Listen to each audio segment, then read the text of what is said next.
너의 길 찬양하며 나아갑시다.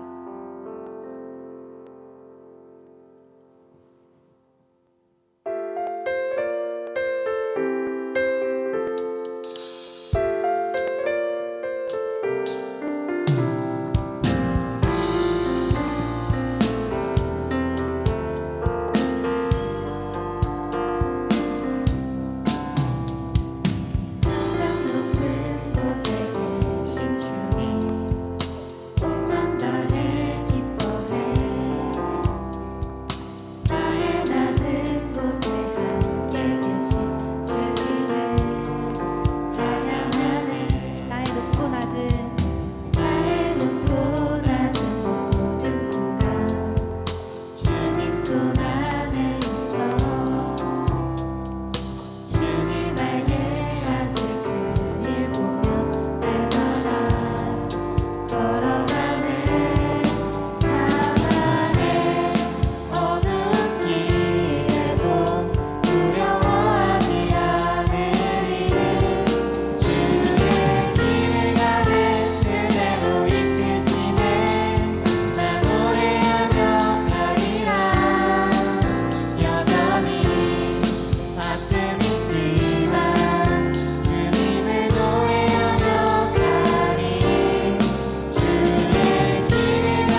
그의 길을 걸어가는 우리가 되게 해달라고 기도하며 나아가겠습니다.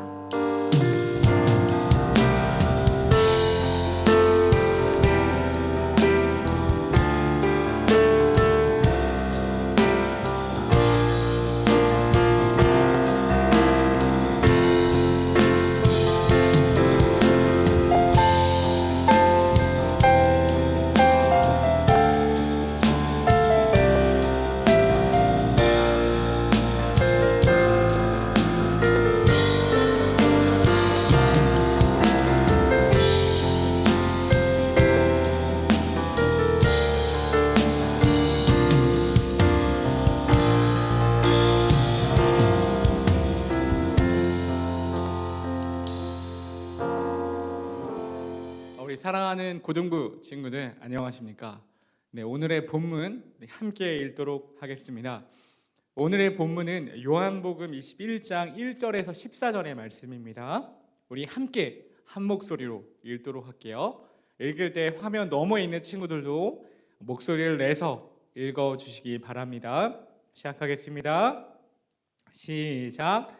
그 후에 예수께서 디베리아 호수에서 또 제자들에게 자기를 나타내셨으니 나타내신 일은 이러하니라. 시몬 베드로와 디두모라 하는 도마와 갈릴리 가나 사람 나다나엘과 세베대의 아들들과 또 다른 제자 둘이 함께 있더니 시몬 베드로가 나는 물고기 잡으러 가노라 하니 그들이 우리도 함께 가겠다 하고 나가서 배에 올랐으나 그날 밤에 아무것도 잡지 못하였더니 날이 새어갈 때에 예수께서 바닷가에 서셨으나 제자들이 예수이신 줄 알지 못하는지라. 예수께서 이르시되 애들아 너에게 고기가 있느냐? 대답하되 없나이다. 이르시되 그물을 배 오른편에 던지라. 그리하면 잡으리라 하시니 이에 던졌더니 물고기가 많아 그물을 둘 수 없더라. 예수께서 사랑하신 그 제자가 베드로에게 이르되 주님이시라 하니 시몬 베드로가 벗고 있다가 주님이라 하는 말을 듣고 겉옷을 두른 후에 바다로 뛰어내리더라. 다른 제자들은 육지에서 거리가 불과 한 50칸쯤 되므로 작은 배를 타고 물고기 든 그물을 끌고 와서 육지에 올라보니 숯불이 있는데 그 위에 생선이 놓였고 떡도 있더라. 예수께서 이르시되 지금 잡은 생선을 좀 가져오라 하시니 시몬 베드로가 올라가서 그물을 육지에 끌어올리니 가득히 찬 큰 물고기가 153마리라. 이같이 많으나 그물이 찢어지지 아니하였더라. 예수께서 이르시되 와서 조반을 먹으라 하시니 제자들이 주님이신 줄 아는 고로 당신이 누구냐 감히 묻는 자가 없더라. 예수께서 가셔서 떡을 가져다가 그들에게 주시고 생선도 그와 같이 하시니라. 이것은 예수께서 죽은 자 가운데서 살아나신 후에 세 번째로 제자들에게 나타나신 것이라. 아멘. 제가 기도하고 오늘 말씀을 함께 나누도록 하겠습니다. 하나님 감사합니다. 한 해 동안에 저희들을 지켜주셔서 어려움 가운데 하나님 앞에 나올 수 있도록 또는 예배할 수 있도록 인도하여 주심에 감사합니다. 하나님 귀한 말씀을 함께 하나님과 나누려고 합니다. 이 시간에 귀한 공부 가운데 주의 말씀이 들리게 하여 주시고 주의 말씀을 붙잡고 순종함으로 나아갈 수 있는 귀한 고등부 될 수 있도록 도와주시옵소서. 감사드리며 예수님의 이름으로 기도드립니다. 아멘. 네, 샬롬. 잘 지내십니까? 화면 너머에 얼굴 참 보지 못하지만 잘 지내리라 믿고 오늘 말씀을 좀 전하려고 해요.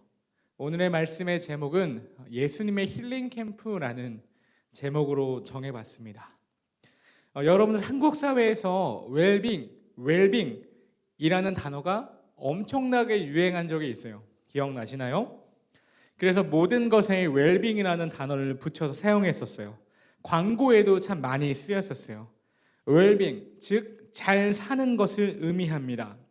시간이 지나면서 사회적 유행과 분위기도 많이 바뀌게 됐어요. 그래서 웰빙에서 힐링이라는 단어로 바뀌게 됐어요.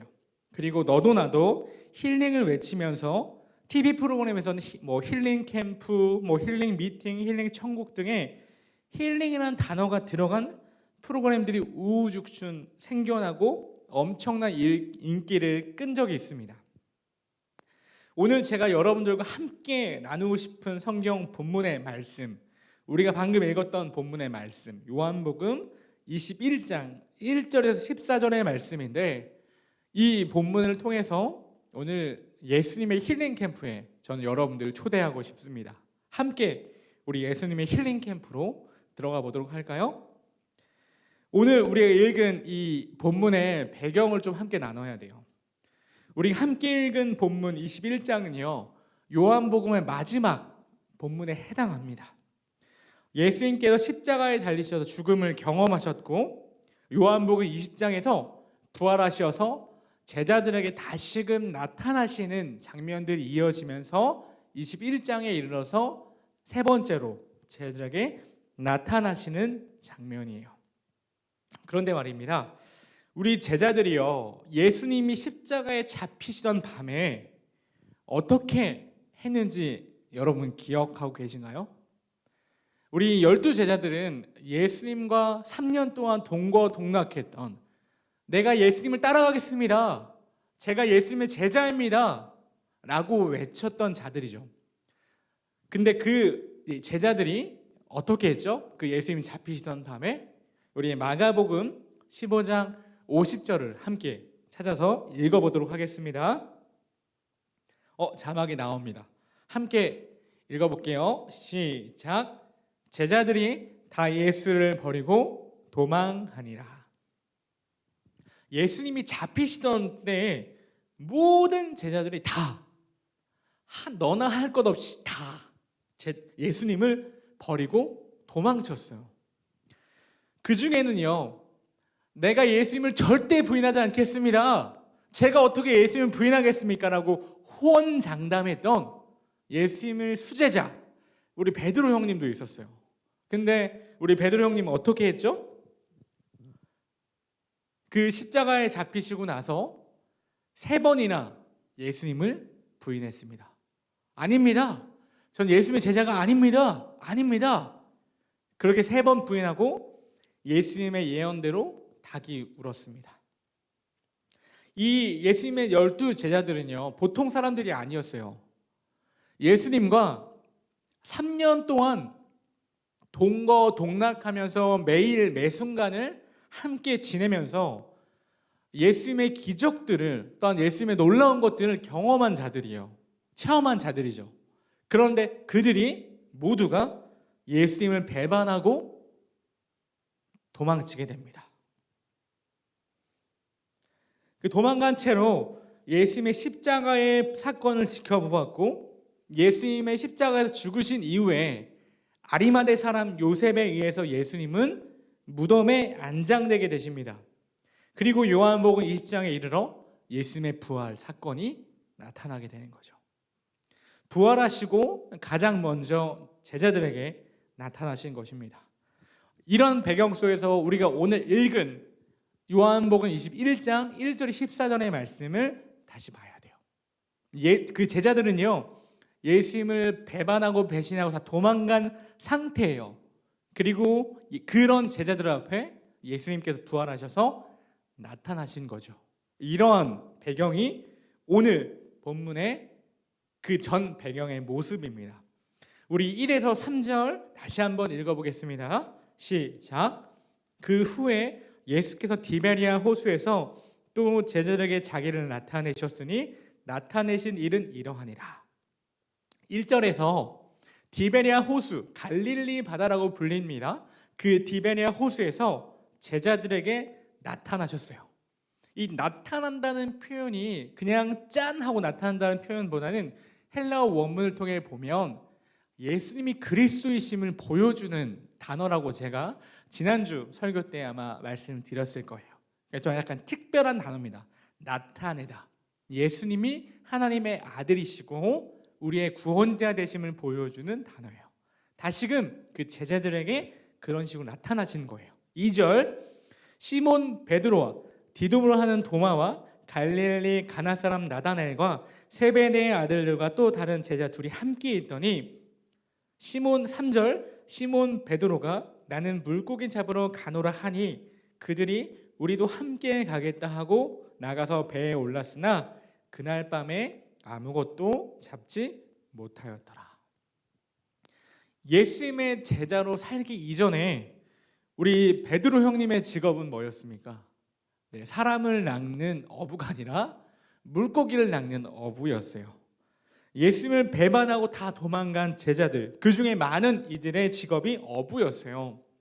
3절에서 시몬 베드로가 뭐라고 해요? 나는 이제 물고기 잡으러 간다 라고 얘기해요. 다시 이전의 생활로 돌아가려고 하는 모습입니다. 예수님의 제자의 삶이 아니라 다시 어부로 돌아가려고 하는 거죠. 도둑이 제발저리죠. 근데 도둑이 제발저리듯이 제자들은 예수님 앞에 선다는 것을 생각하지 못할 정도의 그런 마음이었을 거예요. 왜냐하면 왜 그래요? 예수님 배반하고 다 도망갔기 때문이에요. 그리고 아직 부활하신 예수님의 존재를 모르고 있어요. 베드로 형님 더 할 말이 없죠. 왜냐하면 3번이나 부인했잖아요. 아닙니다, 아닙니다, 아닙니다. 즉 제자들은 예수님 앞에 고개를 들 수 없었던 상황인 것 같습니다. 우리가 예수님을 버리고 도망갔어. 우리는 제자의 자격이 없어. 물고기나 다시 잡으러 가자. 약간 이런, 예전으로 다시 돌아가자라는 그런 마음이었어요. 아마 이런 패배의식과 죄책감으로 가득 찬 마음으로 힘없이 무기력하게 하루하루 살고 있었을 것입니다.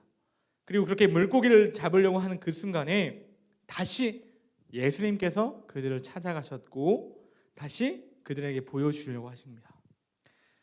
그리고 다시 찾아갔을 때 예수님의 모습은 어떤 모습이에요? 십자가에서 죽음의 권세를 이기시고 부활하신 후의 모습으로 제자들 앞에 서신 거예요. 3절과 4절입니다. 시몬 베드로가 나는 물고기 잡으러 가노라 하니 그들이 우리도 함께 가겠다 하고 나가서 배에 올랐으나 그날 밤에 아무것도 잡지 못하였더니 4절입니다. 날이 새어갈 때에 예수께서 바닷가에 서셨으나 제자들이 예수이신 줄 알지 못하던지라. 3절 하반절 시몬 베드로는 나는 물고기 잡으러 가노라 하니 그들이 우리도 함께 가겠다 하고 나가서 배에 올랐으나 그날 밤에 아무것도 잡지 못했다는 거예요. 베드로 물고기 잡으러 갔지만 물고기 잡는 데 선수였지만 아무것도 밤새도록 잡지 못했어요. 그리고 4절에서 그런 모습을 누가 보고 계셨죠? 예수님이 바닷가에 서셔서 바닷가 안에서 잡고 있는 제자들의 모습을 보시는 거예요. 제자들은요 그가 예수님인 줄 몰랐어요. 그리고 5절에서 예수님께서 그들에게 물어보십니다. 예수께서 이르시되 얘들아 너희에게 고기가 있느냐 대답하되 없나이다. 예수님 제자들을 불러요. 얘들아 너희에게 고기가 있느냐. 엄청나게 친근하게 부르는 표현인데 여기서 헬라 원문으로 너희에게 고기가 있느냐라고 하는 그 질문 속에서 이미 예수님은 다 아시는 거예요. 너희에게 고기가 없지 않니? 없는 거 다 알고 질문하는 그 뜻을 가지고 있습니다. 예수님의 제자들은 이 질문 앞에 없다라고 대답을 하죠. 근데 이 장면은 어디선가 우리가 많이 본 장면이에요. 복음서에서 앞부분에서 예전에 예수님께서 베드로에게 보여주셨던 장면입니다. 베드로가 밤새 고기를 못 잡았을 때 예수님께서 말씀하셨고 그 말씀하신 대로 의지하여 베드로가 그물을 던졌을 때 엄청나게 고기를 많이 잡았던 사건. 그 다음에 베드로가 예수님 앞에 뭐 했죠? 주님 제가 죄인입니다. 저를 떠나시옵소서 라고 베드로가 주님 앞에 무릎 꿇었던 사건이에요. 그 사건을 동일하게 다시 한번 회자되고 있는 거예요. 보여주고 있는 거예요. 베드로와 그의 제자들은 이 장면을 통해서 그때의 사건을 기억했을 겁니다. 방금 전까지 그들은 바닷가에 서서 우리들에게 얘들아 너희에게 고기가 있느냐라고 물어보신 분이 예수님인 줄 몰랐지만 6절에서 예수님은 제자들에게 이르시되 그물을 배 오른편에 던지라 그리하면 잡으리라 하시니 이에 던졌더니 물고기가 많아 그물을 둘 수 없더라. 그 다음에 엄청난 물고기를 잡게 됩니다.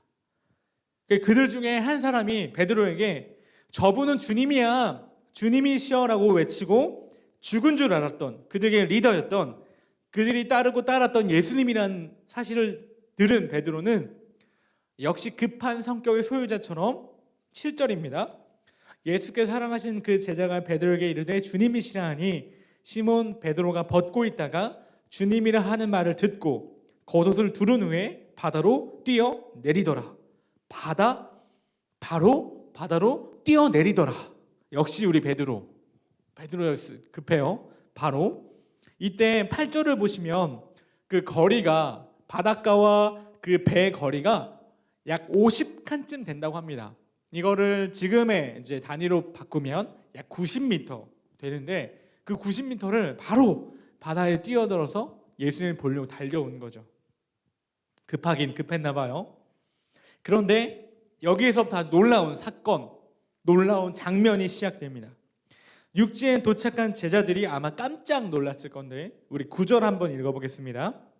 육지에 올라보니 숯불이 있는데 그 위에 생선이 놓였고 떡도 있더라. 육지에 와보니 숯불이 있고 그 위에 생선이 놓였고 떡도 있었다는 거예요. 그 시간이 아침쯤 됐는데 예수님께서 제자들에게 아침을 먹이시려고 준비하셨던 거예요. 예수님의 힐링 캠프에 제자들이 초대되는 거예요. 제자들은요, 예수님 앞에서 얼굴을 들기 어려운 부끄러운 상황이었잖아요. 예수님을 다 부인하고 도망갔잖아요. 그럼에도 불구하고 예수님은 그들을 찾아갔어요. 우리가 세상에 생각해 보면 제자가 스승을 버리고 도망가게 되면 그 문파에서 파문당하게 돼요. 더 이상 제자의 삶을 살아갈 수 없어요. 배신했기 때문에 그래요. 누구를요? 스승을요.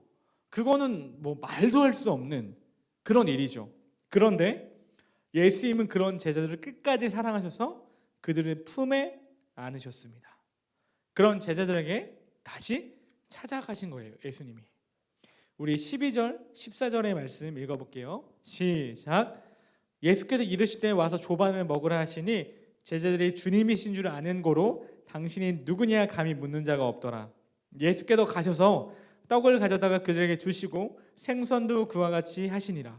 이것은 예수께서 죽은 자 가운데서 살아나신 후에 세 번째로 제자들에게 나타나신 것이라. 오늘의 본문은 정말 간단해요. 예수님을 배신하고 떠난 제자들에게 예수님께서 그들을 품으시고 부활하신 예수님께서 그들을 품으시고 다시 그들을 예수님 품 안에 초대하시고 예수님의 말씀으로 그들을 다시 먹이셔서 새 힘을 얻게 하는 장면입니다. 우리들이 이 말씀을 통해서 이 한 해를 좀 돌아봤으면 좋겠어요. 올 한 해 우리에게 정말 합당한 이유가 있죠. 핑계가 있죠. 이 코로나로 인해서 우리의 예배가 무너지는 걸 내버려 둘 수 있었고 우리의 예배가 그냥 흘러가는 걸 지켜볼 수 있었습니다. 코로나 때문이에요 라고 이야기할 수 있습니다. 우리의 사명을 다 잊은 채 내가 예수님의 제자로 살겠다 결단한 마음을 다 잃어버린 채 그냥 시간이 흘러가는 대로 되는 대로 살게 되었던 순간들이 정말 많아요. 우리 여러분들에게 또한 저에게 질문해 봅니다. 우리들은 예수님의 제자의 삶을 1년 동안 정말 최선을 다해 살아냈는가 돌아보고 싶어요. 어떠셨어요? 최선을 다해 살아낸 것 같습니까? 그런 게 아닌 것 같아요? 아마 대부분의 대답들은 아닌 것 같아요, 전사님. 그렇게 못 산 것 같습니다. 그냥 원래대로 살래요. 원래의 모습으로 돌아갈래요. 라고 대답할 수도 있어요. 그렇지만 우리 예수님께서는 우리 모두를 그분의 힐링 캠프에 초대하셨어요. 그리고 그분이 다시금 우리에게 말씀을 주시고 그 말씀을 통해 우리에게 회복하게 하십니다. 무너진 자 있으면 다시 되돌아간 자 있으면 주님의 그 초대 앞에 나아감으로 주의 말씀으로 인해서 우리가 다시 살아날 것입니다. 이제 2021년이 다가와요. 하지만 여전히 2021년도 코로나가 끝나지 않은 어두컴컴한 시기가 예상된다고 합니다. 고3이 되는 친구들 여전히 끝나지 않은 이 코로나 가운데 어떻게 입시를 준비해야 되나라는 두려움 가운데 있을 것이고 고1 친구들도 마찬가지일 거예요. 지금 이제 곧 20살을 맞이하는 고3 친구들도 마찬가지일 거고요.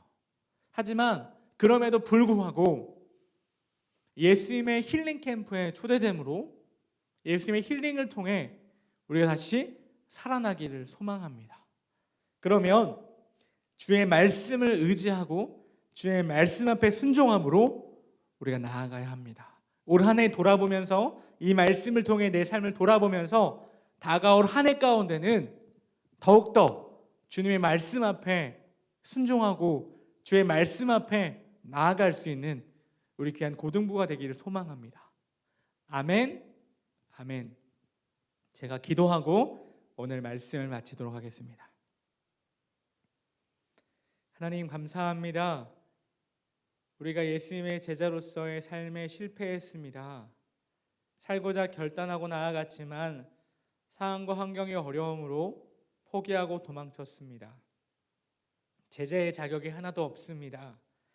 그럼에도 우리들을 예수님의 힐링 캠프에 다시 초대해 주셔서 먹이시고 우리를 살리셔서 다시 그분의 제자로 삼아 주신 것 감사합니다. 우리 귀한 고등부가 주의 말씀으로 살아나서 다시금 주의 제자의 삶을 살아낼 수 있도록 인도하여 주시옵소서. 2020년을 주의 은혜 앞에 올려드리며 새롭게 맞게 될 2021년 주의 말씀만 의지하며 순종하는 고등부가 될 수 있도록 인도하여 주시옵소서. 감사드리며 우리 주 예수 그리스도의 이름으로 기도 올리옵나이다. 아멘. 주기도문 하겠습니다. 하늘에 계신 우리 아버지여, 이름이 거룩히 여김을 받으시오며 나라가 임하시오며 뜻이 하늘에서 이루어진 것 같이 땅에서 이루어지이다. 오늘 우리에게 일용할 양식을 주시옵고 우리가 우리에게 죄 지은 자를 사하여 준 것 같이 우리 죄를 사하여 주시옵고 우리를 시험에 들게 하지 마시옵고 다만 악에서 구하시옵소서. 나라와 권세와 영광의 아버지께 영원히 있사옵나이다. 아멘.